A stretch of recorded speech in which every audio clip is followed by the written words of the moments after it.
राम राम दोस्तों, क्या आप जानते हैं कि हनुमान चालीसा की रचना कब, कहां और कैसे हुई थी? अगर नहीं तो इस वीडियो में अंत तक बने रहें।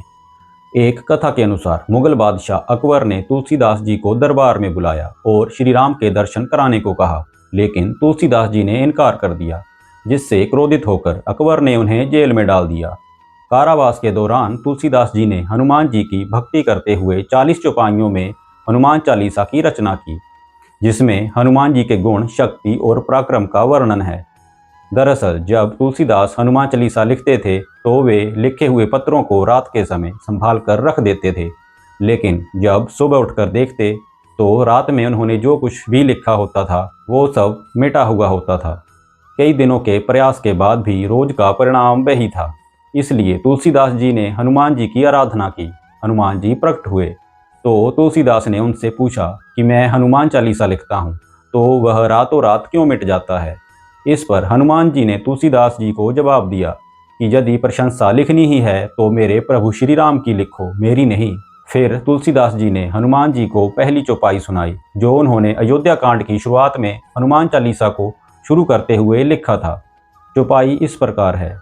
श्री गुरु चरण सरोज रज, निज मन मुकुर सुधारी, वरनऊ रघुवर विमल जसु, जो दायक फलचारी। इस दोहे को सुनने के बाद हनुमान जी ने कहा कि मैं रघुवर नहीं हूँ। इस पर तुलसीदास जी ने जवाब दिया कि आप और भगवान श्री राम एक ही प्रसाद प्राप्त करके अवतरित हुए हैं, इसलिए आप भी रघुवर हैं।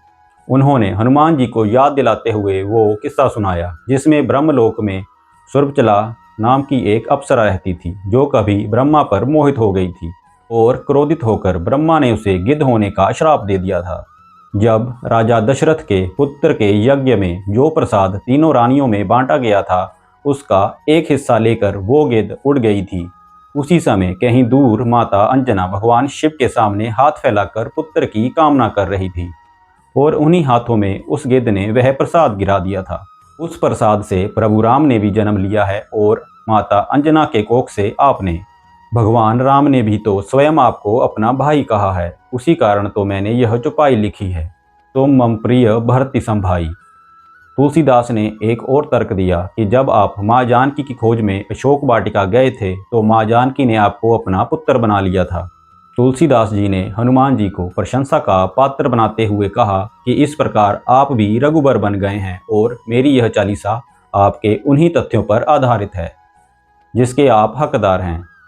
तुलसीदास का यह तर्क सुनकर हनुमान जी को भी आत्मज्ञान हुआ और उसके बाद बिना किसी रुकावट के हनुमान चालीसा की रचना हुई। आई होप कि आपको ये वीडियो अच्छी लगी होगी। अगर हाँ तो मेरे चैनल को सब्सक्राइब करें। हर हर महादेव।